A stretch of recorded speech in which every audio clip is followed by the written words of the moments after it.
പഞ്ചവർണ്ണ കിളി നീയോ എന്നും എൻ്റെ എന്ന് ചൊല്ലുവാനോ ഇഷ്ടമേറെ നീ മോളം കണ്ടേ ചുംബിച്ചിരുന്നു പണ്ടേ മൗനസ്വരമായി ജന്മങ്ങളിൽ മോഹം കൈവീട്ടുന്നു വീണ്ടും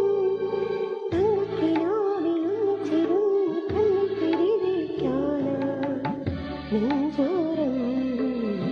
നാളം തേടിയോ നിസ നിസഗസ നിസഗമപ